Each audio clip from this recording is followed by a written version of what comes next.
বন্ধুগণ, আজকে আমরা কোরআন থেকে কিছু কথা আলোচনা করব, বলবো যে কোরআনটা আমরা শুনতে এসেছি রে বন্ধু। এই কোরআনটা এই পৃথিবীতে আল্লাহ রাব্বুল আলামিন প্রেরণ করার আগে আল্লাহ পাক এটাকে লৌহে মাহফুজের ভিতরে সংরক্ষিত অবস্থায় রেখে দিয়েছিলেন। কোরআনে হাকিম যখন আপনি পড়বেন 20-30 নম্বর পারার ভিতরে সূরা বুরুজ বলে একটা সূরা পেয়ে যাবেন, 22টা আয়াত আছে, তার 21 এবং 22 নম্বর আয়াতে আল্লাহ পাকের বক্তব্য, বাল হুয়া কুরআনুম মাজিদ ফি লাওহিম মাহফুজ। আল্লাহ পাক বলেন এটা হলো বরং সম্মানী কিতাব কোরআনে মাজিদ। এই কোরআনে মাজিদকে এই দুনিয়ায় প্রেরণ করার আগে আমি আল্লাহ পাক লৌহে মাহফুজের ভিতরে এটাকে সংরক্ষিত অবস্থায় রেখে দিয়েছিলাম, আর ওইখান থেকে মহান আল্লাহ পাক এই কোরআনে কারীমকে দুনিয়ায় প্রেরণ ঘটিয়েছেন। কথা বলেন ঠিক কিনা? আল্লাহ রাব্বুল আলামিন এই কোরআনটা যখন নাজিল করলেন, অবতীর্ণ করলেন, বন্ধুরে আজকে যেরকম জলসা হচ্ছে, প্রোগ্রাম হচ্ছে, আজই জেনে কোরআন ডিসেম্বর মাসের 23 তারিখত আপনালোকৰ মসজিদৰ সন্মুখত প্ৰগ্ৰামটো হৈ আছে, জলসাটো হৈ আছে। ডিসেম্বর মাসের 23 তারিখ বন্ধু, যেতিয়া এই কোরআন যে কোরআন লৈ আজি আমি এনালাইসিস কৰিম, আলোচনা কৰিম, ব্যাখ্যা বিশ্লেষণ লৈ আমি আলোচনা কৰিম। সেই কোরআনটো যেতিয়া নাজিল হৈছিল সেই সময়ত কোন মা আছিল এই সম্পর্কে যদি আপনি প্রশ্ন করে কোরআন জবাব দিছে, সুবহানাল্লাহ। আপনি যদি আল্লাহর কোরআন স্টাডি করিব বন্ধু সকল, ভাই সকল, অবর নিত্যানন্দ এলাকার মা বলি সকল, আপনালোকে আল্লাহ রাব্বুল আলামিনৰ ঘোষণা ভালকে শুনক। যেতিয়া আপনি কোরআনে কারীম তিলাওয়াত করিব, গোটা কোরআন শরীফের ভিতর 114টা সূরা পাব, 570টা রুকু পাব, 6666টা আপনি আয়াত পাব। তার সকলতকে ডাঙৰ সূরাটোৰ নাম হল সূরাতুল বাকারা। দেখাও 286টা আয়াত আছে, তারে 185 নম্বর আয়াত আল্লাহ পাক ঘোষণা, শাহরুর রমাদানাল্লাযী উনজিলা ফীহিল কুরআন হুদাল লিন্নাস। আল্লাহু আকবার। আল্লাহ রাব্বুল আলামিন বলেন, পবিত্র রমজান মাসে আমি কিতাবকে অবতীর্ণ করে দিয়েছি, পবিত্র রমজান মাসে কিতাবকে আমি অবতীর্ণ করে দিয়েছি যাতে করে এই কিতাব গোটা বিশ্বের মানব মণ্ডলীকে হেদায়েতের রাস্তা বলে দিতে পারে। হেদায়েতের রাস্তা খুলে দেওয়ার জন্য আল্লাহ রাব্বুল আলামিন কোরআন অবতীর্ণ করেছেন। সুবহানাল্লাহ। আজকে এই আয়াতটার ভিতরে থেকে সম্মানিত বন্ধুগণ আমাদেরকে কি শিক্ষা আল্লাহ পাক দেন? What is meaning of the Quran? What is message of the Quran? আল্লাহ রাব্বুল আলামিনের যে আয়াতটা আমি আপনাদের সম্মুখে তিলাওয়াত করলাম বন্ধুরে, শুধু আওয়াজ দেখলেই হবে না, সৌন্দর্য মাধুর্য দেখলে হবে না।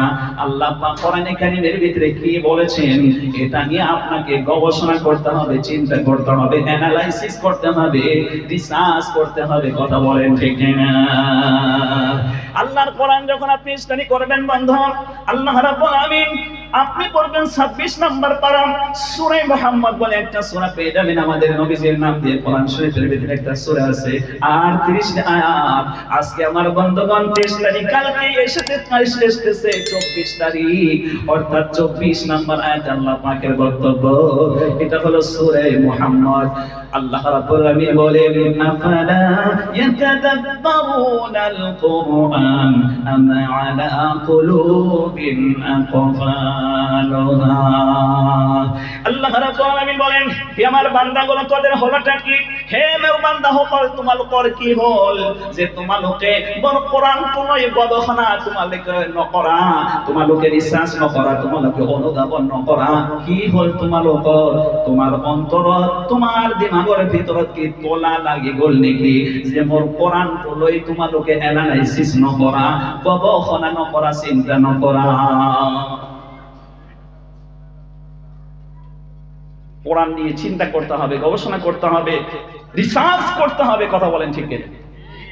আপনি যদি আল্লাহর কোরআন নিয়ে রিসার্চ করেন, গবেষণা করেন, বিশেষকে যোনটো আয়াত আপোনালোকৰ আগত মই তিলাওয়াত কৰিছো 185 নম্বৰ আয়াত সূরাতুল বাকারা 2 নম্বৰ পারাত আয়াতটো পাব। আল্লাহ পাকৰ ঘোষণা শাহরুবান ওয়ানাল্লাযী উনজিলা ফীহিল কুরআন হুদাল লিন্নাস। আল্লাহ পাক বলেন পবিত্র রমজান মাসে কোরআনটা আমি এজন্যই অবতীর্ণ করেছি, এজন্যই নাজিল করেছি, যাতে করে এই কোরআনের মাধ্যমে আমি আমার বান্দাদেরকে হেদায়েত দান করব, ভালো পথের সন্ধান দেব, জান্নাতের পথের সন্ধান দেব।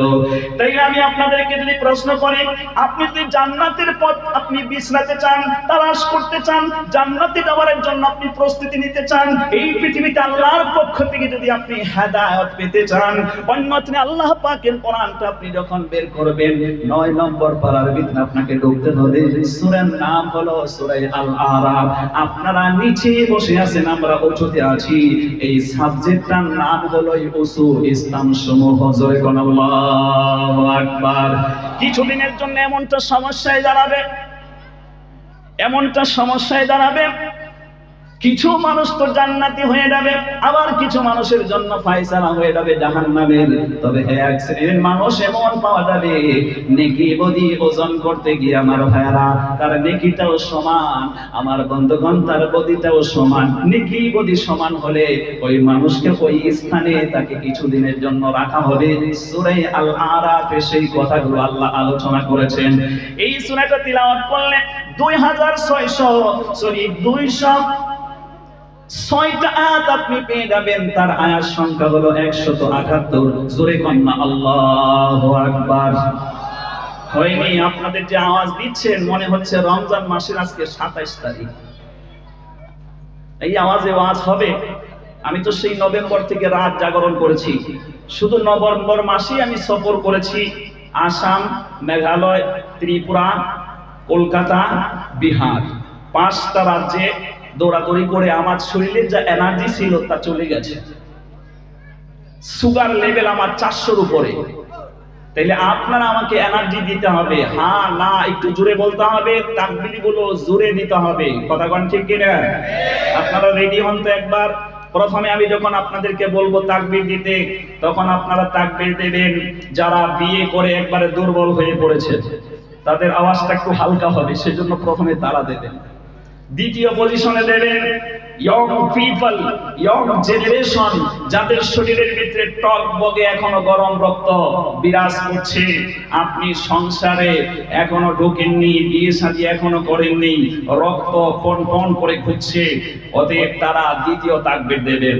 তৃতীয় নম্বর তাকবীর হবে বিয়ে করনেওয়ালা এবং বিয়ে না করনেওয়ালা উভয়ে তাকবীর দিয়ে আল্লাহ রাব্বুল আলামিনের আরশ আজিম পর্যন্ত পৌঁছে দিতে হবে। আপনারা কি রেডি আছেন? রেডি যে আসতে কইলো তাকবীর আর কত জোরে করব? রেডি আছেন তো আপনারা? লিল্লাহি তাকবীর, লিল্লাহি তাকবীর, লিল্লাহি তাকবীর। আল কোরআনের আলো, আল হাদিসের আলো। যুবক ভাইজান কি বলেন? জিন্দাবাদ। সুতরাং আমার বন্ধুগণ, আপনি যখন ওই সূরাটা তিলাওয়াত করলেন, আমার বন্ধুগণ 178 নম্বর আয়াতটা যখন আপনি বের করবেন, আল্লাহ পাক বলেন মাইয়াহদিল্লাহু ফাহুয়াল মুহতাদি ওয়া মাইয়ুদ্লিল ফাউলাইকা হুমুল ফাসিরুন। আল্লাহ রাব্বুল আলামিন বলেন আমি যাকে চাই তাকে হেদায়েত দিয়ে দেব, আবার যাকে চাই তাকে আমি গোমরাহ করে দেব। আল্লাহ পাক বললেন যাকে চান তিনি হেদায়েত দেন, আর এই হেদায়েত দেওয়ার জন্য আল্লাহ নাজিল করেছেন কোরআন। কথা বলেন ঠিক কিনা? তাহলে এই পৃথিবীতে কোনো মানুষ হেদায়েত পেতে গেলে তাকে কোরআন পড়তে হবে, বুঝতে হবে, কোরআন কেন্দ্রিক নিজের লাইফ ফিট করতে হবে, নিজের লাইফ স্টাইলটা কোরআন দিয়ে করতে হবে। কথা কোন ঠিক কিনা? আপনি যদি মনে করেন না আমি দৌড় দিব মাওলানা সাহেবের পাশে, আমি দৌড় দিব পীর সাহেবের পাশে, হবে না, হবে না। কথা শুনতেছেন? কথা শুনতেছেন? তবে এখানে এই কথাই শেষ হলে বক্তব্য রং হবে। আপনি মৌলানা সাহেবের পিছু থাকতে পারবেন, পীর সাহেবের পিছু থাকতে পারবেন, তো যার পিছনে আপনি গেলেন আপনাকে অন্ধ বিশ্বাস করলে হবে না, আপনি আননলেজ হলে হবে না। কোরআনের ভিতরে যদি আপনি যদি মুসলিম হন, আপনি যদি ঈমানওয়ালা হন, মুসলিম যদি দাবি করেন, ইসলামে আপনাকে এই কথা বলেছে আপনাকে শিক্ষিত হতেই হবে, এটাই ফাইনাল কথা। পবিত্র কোরআন ঠিক এই সূরাটার ভিতরে, যে সূরার ভিতরে আমরা ছিলাম এখন, ওটা আয়াত শোনাচ্ছি 178 নম্বর আয়াত, এখন 199 নম্বর আয়াত, টোটাল আছে 206টা আয়াত। আল্লাহু আকবার। খুযিল আফওয়া ওয়া'মুর বিল উরফি ওয়া আ'রিদ আনিল জাহিলিন। হে নবী, আপনি ক্ষমা করাটাকে অভ্যাসে পরিণত করুন, মানুষকে ভালো কাজের আহ্বান দিন এবং মূর্খের থেকে আপনি দূরে থাকুন। আপনি মুসলিম হলে আপনাকে শিক্ষিত হতেই হবে, আপনি মূর্খ থাকতে পারেন না, অজ্ঞ থাকতে পারেন না। আর অন্ধভাবে মূর্খভাবে কোন পীর সাহেবকে, কোন ইমাম সাহেবকে আপনি মানতে পারেন না। মানতে হলে আপনার একটা খেয়াল রাখা লাগবে যে পীর সাহেবকে আমি মানতেছি, উনি কি কোরআন হাদিসের পক্ষে আছে, ইসলামের পক্ষে আছে, শরীয়তের বিধানের পক্ষে আছে, তাইলে মানে। মাওলানা সাহেব কোরআন হাদিসের পক্ষে আছে, শরীয়তের বিধানের পক্ষে আছে, ইসলামের ভিতরে আছে, সাহাবাওয়ালা জিন্দেগি তার ভিতরে পাওয়া যায়, পীর সাহেবের ভিতরে সাহাবাওয়ালা জিন্দেগি পাওয়া যায়, তাইলে তাকে মানেন, আমার আপত্তি নাই। কিন্তু সেটা যদি সে করছে না, এমন ভাবে ওই রকম পীর মাওলানাকে মানা, এই জোরে কওয়া লাগবে, আর একটু জোরে বলেন, মানা যাবে। এতটা যদি বুঝছেন আজকের ওয়াজ, আমি মনে করি আপনাদের এই প্রোগ্রামে যত টাকা খরচ করেছেন আল্লাহ সব কবুল করে নেবে। ওয়াজের মূল কথা হয়ে গেছে।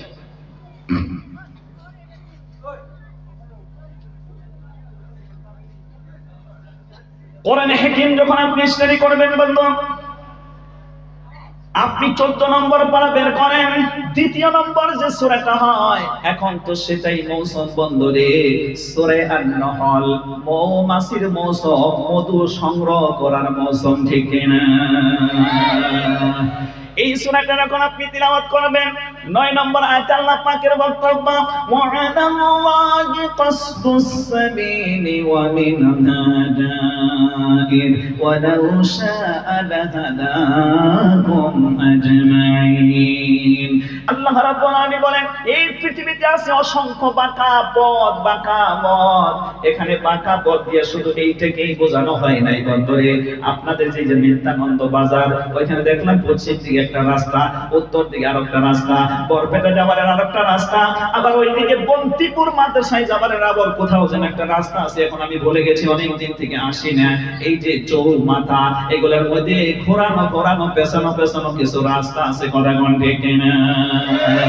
আপনার গন্তব্য স্থানটা কোথায় হবে, এটা আমার বন্ধুগণ, এই যে গন্তব্য স্থানটা আপনি নিজে জানেন না, তাইলে ওখানে যারা জানা ব্যক্তির কাছ থেকে আপনাকে জানতে হবে। বন্ধুরে, এই যে ফাঁকা আঁকা বাঁকা পথ যে আছে, এইটা আপনাকে আমি বুঝাবার জন্য বলছি, কিন্তু এখানে আল্লাহ পাক রূপক অর্থ দিয়ে আপনাকে আমি বোঝাবার চেষ্টা করছি। এখানে আঁকা বাঁকা পথ যেটা আল্লাহ পাক বলছেন, এই আঁকা বাঁকা পথ মানে হলো এই পৃথিবীতে আমার ভাইয়ারা, ইসলাম একটা পথের কথাই বলেছে, সঠিক পথের কথা বলেছে, সেই সঠিক পথ বাদ দিয়া হাজারো জাহান্নামের পথ এই পৃথিবীতে আছে, কথা কোন ঠিক না? এই হাজারো জাহান্নামের পথকে বাদ দিয়ে কোনটা সঠিক পথ হবে, জান্নাতের পথ কোনটা হবে, এটা বলে দেবার জন্য আল্লাহ পাক স্বয়ং দায়িত্ব গ্রহণ করে আমার ভাইয়ারা পবিত্র রমজান মাসে আল্লাহ কোরআনে কারীমকে অবতীর্ণ করে দিয়েছেন। এই কোরআনটাই হলো সঠিক রাস্তার উপরে প্রতিষ্ঠিত। সুবহানাল্লাহ। এবার আল্লাহর কোরআন আপনি বের করেন বন্ধুরে, কিন্তু দুঃখের বিষয় হলো আমরা বাড়ির ভিতরে কোরআন শরীফ আছে, কোরআন তিলাওয়াত করি না, কোরআন নিয়ে অ্যানালাইসিস করি না, কোরআনটা বোঝার চেষ্টা করি না। এই জন্য আমার বন্ধুগণ, বিভিন্ন চাটুকর জাদুকর আমাদেরকে ধরে ইসলাম না শিখিয়ে অন ইসলামিক কার্যকলাপ শিখিয়ে আমাদেরকে জান্নাতের বান্দাকে জান্নাতে নেবার আল্লাহ ইচ্ছা করেছেন, কিন্তু তারা আমার ভাইয়ারা শয়তানের মুরিদ হয়ে আপনাদেরকে কোরআন পড়তেও দেয় না, কোরআন পড়ার কথাও বলে না, কোরআন নিয়ে কোনো কথাও বলে না, বলে শুধু আসো আমার কাছে আসো, আমি এমন মন্ত্র জানি তো 14 গোষ্ঠী জান্নাতে নেব। আমি এমন দোয়া জানি, আমি এমন মারিফত জানি, তো 14 গোষ্ঠী জান্নাতি নেব। এরকম কথা বলে, এরকম কথা বলে। পবিত্র কোরআনে কারীমের ভিতরে আপনি যখন ঢুকবেন, কোন কথা নাই কোরআন শরীফে? মানুষকে কেমনি বোকা বানায় দেখছেন? সূরা আন-নাহল মানে মৌমাছি, আমাদের রাস্তা দিয়ে যখন আমরা চলি একবারে লাইন ধরে যায়, দেখবেন খুব জ্ঞাত আছে, কি জানি ওটা পিঁপড়া। পিঁপড়া নিয়েও আল্লাহ পাক কোরআনে একটা অধ্যায় দিয়েছে, সূরা আন-নাহল 93 টোটাল আয়াত আছে, 75 নম্বর আয়াত, 20 নম্বর পারা সম্ভবত 3 নম্বর পেজে আছে। কোন আল্লাহু আকবার। আল্লাহ রাব্বুল আলামিন বলেন, ওয়া মিন গায়িবাতিন ফিস সামাই ওয়াল আরদি ইল্লা ফি কিতাবিন Mubin. There is no secret in the heavens and the earth which has not been recorded in the clear book. আকাশত যে আছে, জমিনের ভিতর যে আছে, এর ঠাওর ভিতর জিমান ফাঁকা জায়গা যে আছে, আল্লাহ রাব্বুল আলামিন কোরআনে কারীমের সকল বিষয় ইনক্লুড করে দিয়েছে। এই কারণে ইসলামত কোনো বস্তু গোপন নাই। ইসলামের সকল সংবিধান, সকল নিয়ম কানুন হল ওপেন সিক্রেট, খোলাখুলি বর্ণনা করা যায়। গোপন বলতে কিছুই নাই, আর ওরা বলে গোপন বলতে কিছু আছে। তাইলে ওদেরটা সত্য না আল্লাহটা সত্য? আরো জোরে বলতে হবে। আল্লাহ রাব্বুল আলামিন একটা সত্য, সেজন্য মহান আল্লাহ রাব্বুল আলামিন কোরআনে কারীমের ভিতরে বর্ণনা করেন।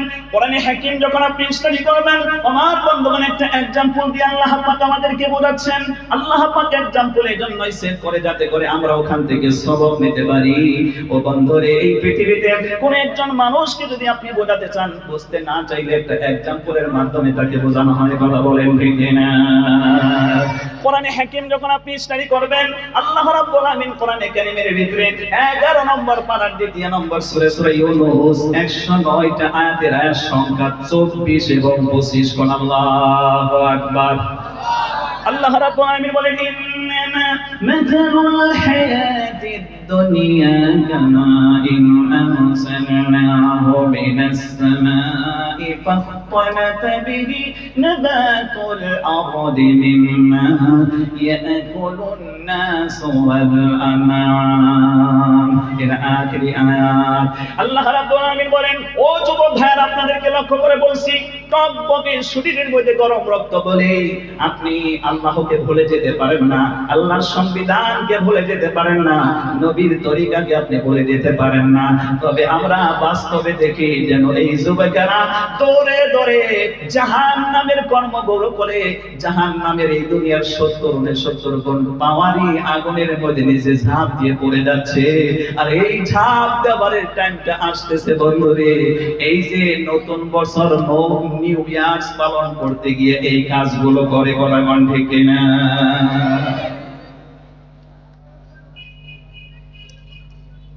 আল্লাহ রাব্বুল আলামিন বলেন, তোমার লাইফ সম্পর্কে আমি একটা एग्जांपल দিলাম, উদাহরণ দিলাম।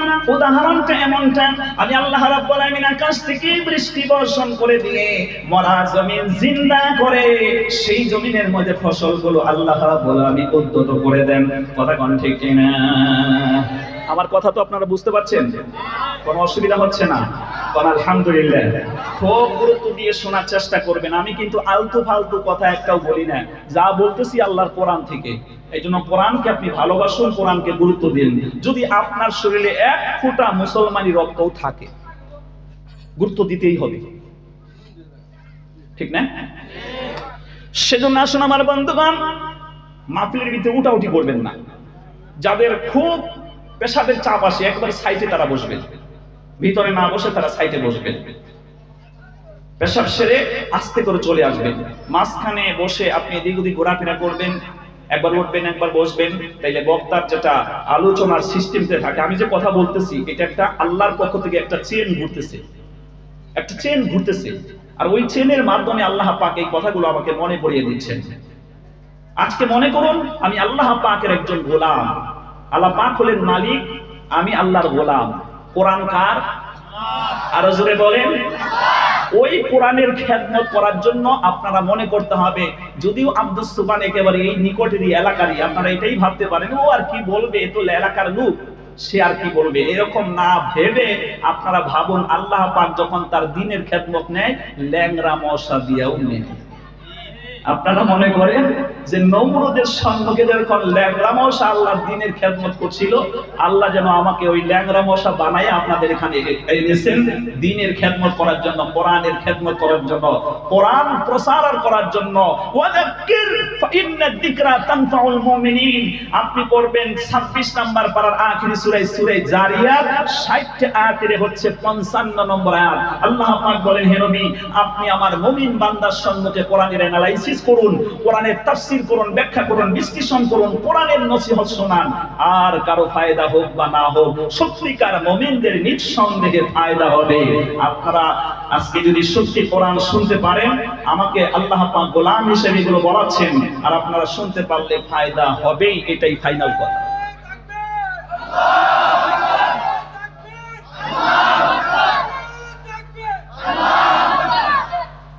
এই জন্য বন্ধুগণ একটু মূল্যায়ন করুন, একটু গুরুত্ব দিন। আমরা আমাদের জেলায়, বিশেষ করে আমার কথা বলছি, আমার জেলায় আমি প্রোগ্রাম তেমন নেই না, এইটাই কারণ যে বলে পাশে থেকে লোক এসছে আর কি বলবে, তো আমাদের ছেলে। আর সত্যি আপনাদের এই মসজিদ তখন টিনের ঘর ছিল, এই পিছনেই আমার মাওর বাড়ি, অর্থাৎ আমার বড় ভাইয়া এখানে বিয়ে করেছিলেন। ছোট্টবেলায় আমি এলাকায় এসেছি, এই দিক দিয়ে ঘোরাফেরা করছি, দৌড় দিছি, মাঝে সময় ল্যাংটা হয়ে গেছি, আমার মনেই নাই, মনে আছে ল্যাংটা হয়েও কখনো দৌড় দিছি, খেলতে এসেছি। এই জায়গায় পুকুর ছিল, ওইদিকে পুকুর ছিল, ঠিক না? তো আপনারা সেই হিসেবে ভাবতে পারেন যে এ লোক আর কি বলবে। না, আমি ওই রকম সাধারণ লোক থাকতে পারি, কিন্তু আমার মুখ থেকে যখন এখন কোরআন বের হচ্ছে, আপনাদেরকে এই কোরআনকে সর্বাধিক মর্যাদা দিতে হবে। কথা বলেন ঠিক কিনা? কোরআনকে যদি মর্যাদা না দেন কি পাবেন, এইটা কিন্তু বলে দিস। কোরআনে কারীম যখন আপনি স্টাডি করবেন, আল্লাহ রাব্বুল আলামিন বলেন 25 নম্বর পারার ভিতরে আপনি ঢুকলেন, সূরার নাম হলো সূরা জাসিয়া। জাসিয়া মানে হলো নত জানু হওয়া, আল্লাহর সংবিধানের সম্মুখে মানে নত জানু হওয়া। 37টা আয়াতের ভিতরে এ হচ্ছে 8 নম্বর আয়াত। জোরে কোন আল্লাহু আকবার। আল্লাহ রাব্বুল আলামিন বলেন, ইয়াসমাউ আয়াতিল্লাহি তুতলা আলাইহি তুম্মা ইউসিরু মুস্তাকবিরান কাআল্লাম ইয়াসমা'হা ফাবাশশিরহু বিআযাবিন আলীম।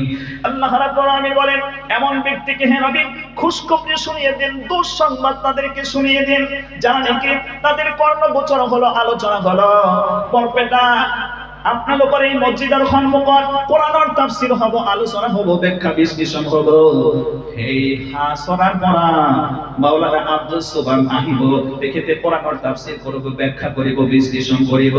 আপনি মুসলমান হওয়ার পিছত কিন্তু আপনি সেই কথাটুকু গুরুত্ব দিয়ে নাই, ঘরত বহি আছেন, পালঙ্কের ভিতরে আপনি ঘুমায় আছেন, রাস্তাঘাটে আপনি ঘোরাফেরা করে আছেন, অথবা আপনি মাহফিলের ভিতরে তাইও হে আল্লাহর কোরআনের আপনি গুরুত্ব দিয়ে নাই, আয়াত বিলাকর গুরুত্ব দিয়ে নাই। আল্লাহ পাক ঘোষণা করে, এনে কোয়া অহংকার ব্যক্তি, এনে কোয়া অহংকারী ব্যক্তি মোর বান্দা বান্দি সকল হে নবী ঘোষণা করে দিও তেওঁলোকক মই আযাবৰ সুসংবাদ দিছো। আযাবের কি সুসংবাদ হয় নাকি দুঃসংবাদ হয়? আল্লাহ পাক মাঝে মাঝে যখন আমাদেরকে হেদায়েত দিতে চান, নসিহত করেন, ছোট্ট বাচ্চাকে যেরকম নসিহত করে এমনটা। মা বাচ্চাকে কখনোই তার দুষ্টামির থেকে তাকে বারণ করছে, বারবার শুনতেছে না। লাস্টে যখন মা পেরে না উঠে তখন বলে, দাঁড়া, তুই তো আমি বললাম বারবার, তুই এখনো তো শাসন হলি না, তুই তো ভণ্ডামি ছেড়ে দিলি না, দুষ্টামি ছেড়ে দিলি না, তোর বাবা বিকেলে বাড়ি আসবে, তোর মজা বিচার দিয়ে চাকাবো। বলে না? আল্লাহ পাক এইরকম কথাটাই বলছেন। নবী তাদেরকে দুঃসংবাদ শুনিয়ে দেন যে তাদের পরিণতি কি হতে পারে। কথা শুনতেছেন? এরপরের আয়াতটা দেখুন। আপনি এবার যদি মনে করেন ঠিক আছে মাওলানা সাহেব, আপনি বলেন কোরআনের তাফসীর শোনার পরে যদি আমরা একটু অহংকারী হয়ে যাই, আল্লাহ তো আমাদের প্রতি রাগান্বিত হয়ে যাবে। এই রাগান্বিত হয়ে গেলে আমাদের জন্য বড় ক্ষতি হয়ে যাবে। সম্মানিত বন্ধুগণ, কি ক্ষতি হয়ে যাবে? এক নম্বরে জাহান্নামের আযাবের সুসংবাদ দিচ্ছেন। দ্বিতীয় নম্বর সুসংবাদটা হচ্ছে, দুঃসংবাদটা হচ্ছে বন্ধু, কোরআনে কারীম যখন আপনি বের করবেন সূরা মুহাম্মদ, এটা 38 আয়াতের 11 নম্বর আয়াত, জোরে কোন আল্লাহু আকবার। আল্লাহ রাব্বুল আলামিন বলেন, যালিকা বিআন্নাহুম কাযিবু মা আনজালাল্লাহু ফাআহবাতা আ'মালাহুম। মহান আল্লাহ রাব্বুল আলামিন বলেন, হে নবী, আমি আল্লাহ রাব্বুল আলামিনের কোরআনের কথাগুলো শোনার পরে, সংবিধানগুলো শোনার পরে, আইন ও কানুনের কথা শোনার পরে সে যদি রাগান্বিত হয়ে যায়, সে যদি এটাকে নেগলেক্ট করে, এটাকে যদি ক্রিটিসাইজ করে, আমাদের ধর্মের নাম কি? আরো জোরে বলতে হবে, ইন্নাদ-দীনা ইনদাল্লাহিল ইসলাম। Surely the true religion with Allah is Islam. আল্লাহ পাকের কাছে একমাত্র মনোনীত ধর্মের নাম কি? পবিত্র কোরআন 3 নাম্বার পারা, হিজা কোরআন 20 নাম্বার পেজের ভিতরে সূরা Imran, the family of Imran, এই সূরাটা তিলাওয়াত করলে 200 টা আয়াত আপনি পেয়ে যাবেন। 85 নাম্বার আয়াতে আল্লাহ পাকের বক্তব্য, ومن يبتغي غير الإسلام دينا فلن يقبل منه وهو في الآخرة من الخاسرين. And whoever desires a religion other than Islam, it shall not be accepted from him, and in the hereafter he shall one of the lost. আল্লাহ রাব্বুল আলামিন বলেন যে ইসলামকে আমি তোমাদের জন্য মনোনীত করেছি ধর্ম হিসেবে, জীবন ব্যবস্থা হিসেবে। এই ধর্মকে বাদ দিয়ে অন্য কোন মত, অন্য কোন পথ, আদার রিলিজিয়াস কবুল করে আমি আল্লাহর কাছে হাজিরা দিলে আমি আল্লাহ পাক ওটা অ্যাকসেপ্টেবল করব না। ক্ষতিগ্রস্তদের অন্তর্ভুক্ত আপনি হবেন। কিয়ামতের দিনে দারুল লসের মধ্যে আপনি পড়বেন। কথা কোন ঠিক না? এই ইসলাম ধর্ম, ইসলাম শব্দটাকে বানান করতে গেলে ইংরেজিতে 5টা লেটার হয়, ISLAM। আলহামদুলিল্লাহ, আপনারা খুব অ্যাক্টিভ আছেন। আল্লাহ আপনাদেরকে হায়াত বাড়িয়ে দিন, বলেন আমিন। হ্যাঁ, কোরআনের সাথে এইভাবে অ্যাক্টিভ থাকলে আপনার লাইফ স্টাইলটা আপনার জন্য চিরস্থায়ী হয়ে যাবে। আল্লাহ পাক এমন একটা যৌবন দেবে এরপরেই, যে যৌবনে কখনো আপনি বুড়ো হবেন না, চিরন্তর জান্নাতের ভিতরে পূর্ণ যৌবন, আবাদান জিন্দেগীর যৌবন আল্লাহ দান করবেন। আই এটা একটা লেটার, আবার একটা ওয়ার্ডও হয়। আই মানে মই, এসে একটা শব্দ হবে সারান্ডার, মানে আত্মসমর্পণ করে দিয়া। ল মানে সংবিধান, এতে আল্লাহ এবং মুহাম্মদ অর্থ দাঁড়ালো মই আত্মসমর্পণ করিল আল্লাহ আর আল্লাহ রাসূলের আইনের সম্মুখত। এতে আপনার কোয়া হব আসলামা ইউসলিমু ইসলামান ফাহুয়া মুসলিমুন। হে আল্লাহ আর আল্লাহ রাসূলের আইনের সম্মুখত নিজকে সারেন্ডার করে দিয়া ব্যক্তি, ঠিক না? তাই যদি হয়, তাইলে আল্লাহর সংবিধান শোনার পরে, নবীজির পক্ষ থেকে সংবিধান শোনার পরে আপনি ক্রিটিসাইজ করবেন, নেগলেক্ট করবেন, এটা হয়? নিশ্চয়ই নয়। ক্রিটিসাইজ করা যাবে না, নেগলেক্ট করা যাবে না। তারপরে যদি করেন, ওই যে আয়াতটা পড়ছি 11 নম্বর আয়াত, মনে আছে তো আপনাদের? হাফিজ সাহেব কে কে আছেন এখানে? একটু হাত দেখাবেন তো। কোরআনের হাফিজ কে কে আছেন আমার সম্মুখে? কোরআনের হাফিজ কয়জন আছে? আরে শুধু একজন, দুইজন, তিনজন? দেখি আরো কেউ আছেন কোরআনের হাফিজ? 3 জন পাইলাম না? 3 জন পেলাম। আজকে গার্জেন পক্ষকে বলবো, একটা সন্তানকে কোরআনের হাফিজ বানান, একটা সন্তানকে কোরআনের হাফিজ বানাবেন। এই সন্তান আল্লাহ তৌফিক দিলে আমি আগামীতে কিছু কথা বলবো। এই সন্তান আপনার ইহকাল এবং পরকালে কল্যাণ বয়ে নিয়ে আসবে। কোন আলহামদুলিল্লাহ।